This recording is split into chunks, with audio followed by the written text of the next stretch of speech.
That alone took the entirety of Ram's might, this being the condition she was in. Just how much time had passed since she had commenced fighting this monster? 10 seconds, 20 seconds, she had unmistakably far exceeded the time limit she had initially established. The time she felt sensation of held no purport, and the flexibility to count the actual time passed, non-existent.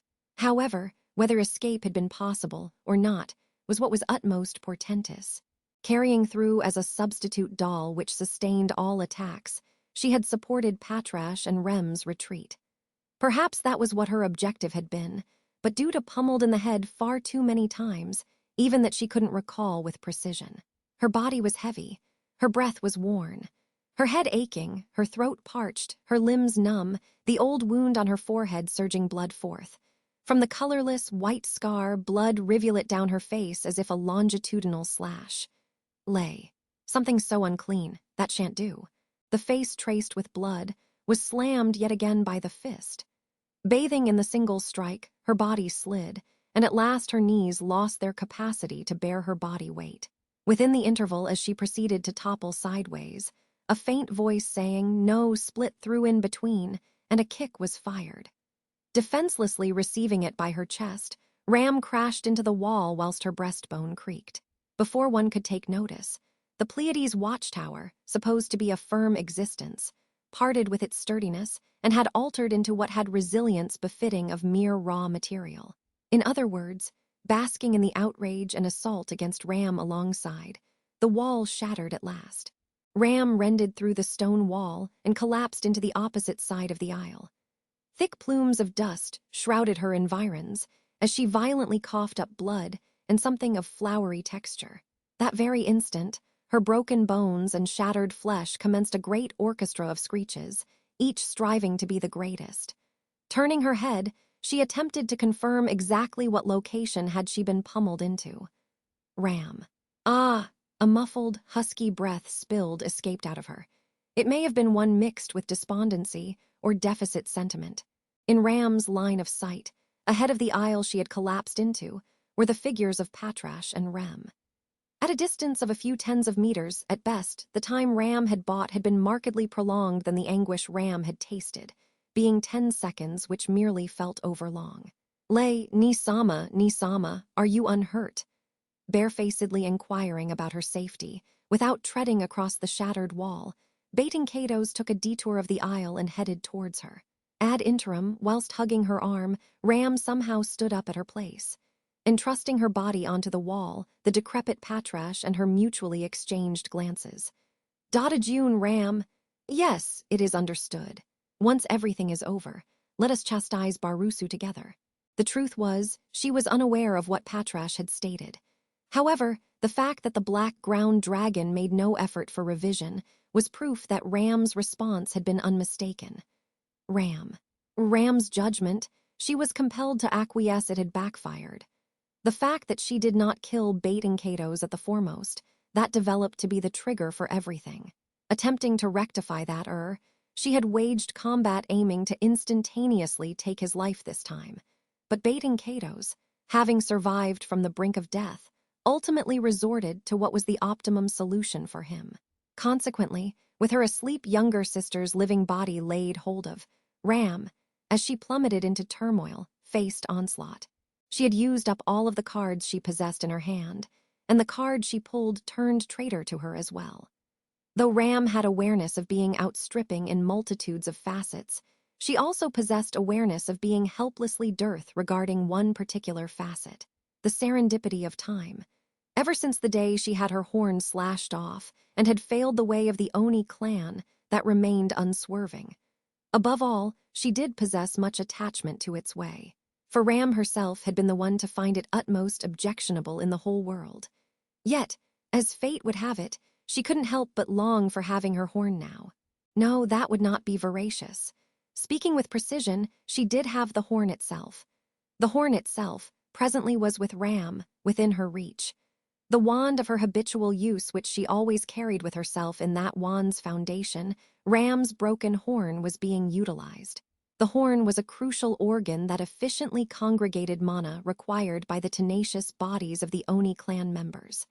Therefore, As a catalyst for exercising magic, there existed not another article which Ram was further accustomed to. For that purpose, Roswal had taken the pains of retrieving the horn, and had custom-made this wand. Whether in the wand or on her forehead, simply differing positions of the horn made so immense of a Ram. Incidentally, whilst pondering over her horn, a particular thought levitated in Ram's mind. The consequence of Ram mobilizing her knowledge in order to connect possibilities of defeating this situation, through contemplating about the presence and absence of her horn, as well as the truth that she had once overwhelmed Baiting Kato's. Ram, whose horn was broken, and Rem, who remained asleep. The latter concerned with consequence, but with regards the former. Why did Roswal retrieve Ram? Ram was au courant of the duty Roswal sought of her. She was also mindful of what scheme Roswal was seeking to carry out in its course. Ram had also heard that she was necessary for that purpose, that it would be natural once the time arrived, and that he was aware of the means for it. Thus, Ram purposively intended not to inquire into it until the time arrived. However, in these moments levitated a thought necessary for Ram herself, for Rem, who continued to slumber, for Patrash, who fought for the sake of the sisters, to survive. It was a dreadfully preposterous possibility. However, it also withheld her chest, conveying it was also convincing and reasonable. Had it been Roswal L. Mathers, whom Ram had fallen in love with Ram, he would have surely done it as well, with courage befittingly being called inhuman. Spilling those words, Ram withdrew the wand her thigh was equipped with juddering hands. Intently gazing at the wand she had operated for 10 years, and she vigorously knocked it into the wall. From the interior of the splintered wand flew out that which she hadn't laid her eyes upon for a long span of time. As it swiveled and gyrated nearly to an unpleasant extent, just like back then. The scene changes. Steadily, clearing away the colorless dust and shrouding the aisle with his hand, Baiting Kato's stepped forth. With an elegant gait brimming with graceful conduct, to not cause any noise greater than necessary was the etiquette of a maid, and the minimum consideration in order to not bring shame to one's master. Ahead of the smoke was supposed to be his beloved elder sister, collapsed. He had wished to see her various expressions. Conceiving potent emotions, her light crimson eyes set ablaze, he had wished to directly gaze back into them. That was a resolute initial desire, which could now be perceived as awakening of love. Lay, oh dear, Dada June. Beyond the dust, what was first in his sight was the black ground dragon dragging its feet. During his confab and contact with Nisama, before one could notice, the ground dragon had gone out of vision. Though not particularly a subject of his interest, he did have a task to fulfill regarding the existence brought along by the ground dragon. He wished to erase that existence, which unpreparedly lured Nisama's mind. Oneself being the only one to refer to Nisama as Nisama and yearn for her was sufficient. Nisama belonged to oneself alone. Lay. Ah, there it is. On the opposite side of the ground dragon twisting its build, there lay the form of the sleeping beauty drooping by the wall. With the body raised just ideally, it would be easy to aim for the throat to the heart. Immediately bringing an end to that lifetime, he must commence with the main dish, Nisama. Yes, as he distanced closer to the sleeping beauty, Baiting Kato's took notice. The head of the young girl with eyes cast downward, crowned with blue hair, that it was dimly and fleetingly glowing. For not but a moment, he was puzzled regarding the identity of that glow. However, saying that wasn't possible, he repudiated the answer arising from one's own cognizance. The possibility of the slumbering young girl performing that was, Ram. To make a correction. Lay. Hick, Nisa Ram. Ram thought she did not possess the serendipity of time. However, that was wrong. He attempted to call to the owner of the voice he had heard, but was unable to succeed. A strike with velocity exceeding that knocked Baiting Kato's face. Astonishment, and the subsequent instant the shock wave pierced through him, pushing him towards the opposite direction in the aisle he had trodden. Lay, Tsu. Unable to kill off the vigor of the excessive might, Baiting Kato's crashed into the wall twice and came to a halt. Stupefaction preceded agony or anguish. He immediately stood up, then knelt upon the weight of the damage. a profound blow as if shattering until the very core of his body. Wondering just what had happened, Bating Kato's made an astonished expression upon his lovely, amiable face, Ram. It rather seems. Even the heavens are head over heels in love with Ram and Rem's cuteness. Dust enveloped the hole in the wall she had shattered through. And instant after he tried to concentrate his vision in that direction, his face was seized by her palm with velocity that deserted even sound. And from a close proximity, he gazed at the opponent possessing a tight grip of his cheeks and jaw, Lay. Ni, Sama. Ram. Unfortunately, Ram's little sister is asleep in the interior. Ram knows with clarity due to synesthesia. Lay. Signs the. Ram. It is synesthesia. Ram and Rem were chum sisters, isn't it? Delight or rage, sadness or pain, things like those could be shared amongst. The reactivation of a broken horn, and its recoil as well. He did not distinctly understand what meaning it held. Merely, what Bating Kato's had witnessed with these eyes had been affirmed. Before being knocked off his feet, what he had observed on the forehead of the sleeping beauty leaning on the wall was a white horn, the singular asset preponderating her elder sister, that Oni girl possessed by birth. Because that existed, because that glowed, because that communicated, what purport would it hold? Ram, though Barusu's plan being a hint is an annoyance, it is fine. Lay, what did Subaru-kun? Ram, kindly stop saying Barusu's name with that face and that voice. Lay, Tsu. That moment, with his grasped face and body lifted upwards, Bating Kato's was slammed into the ground with vigor. In nervousness, Bating Kato's swung his limbs. Ram opened and closed her fist, a gesture of seeming affirmation, whilst shedding immense quantities of blood from the scar on her forehead. However, rather than perceiving the cascade of blood as irksome, she loosened her lips in its reception, as though this blood and pain proved the linkage of a vanished bond. Ram, those born in a space of dark are to kindly return to the space of dark. If you took birth in company of cries, then take company of cries and kindly die. Wiping off the blood on her forehead with her palm, eyes of light crimson looked down upon Bating Kato's. Bating Kato's had assembled the plethora of everything until now, wishing for violent emotion to dwell within those eyes. Upon that sin archbishop of gluttony, Ram looked down with eyes freezing cold. Ram, the reincarnation of the Oni god, though Ram never liked it, Ram shall enact it just for today. Ram's adorable little sister's counterfeit. This time for sure you shall be ripped to shreds.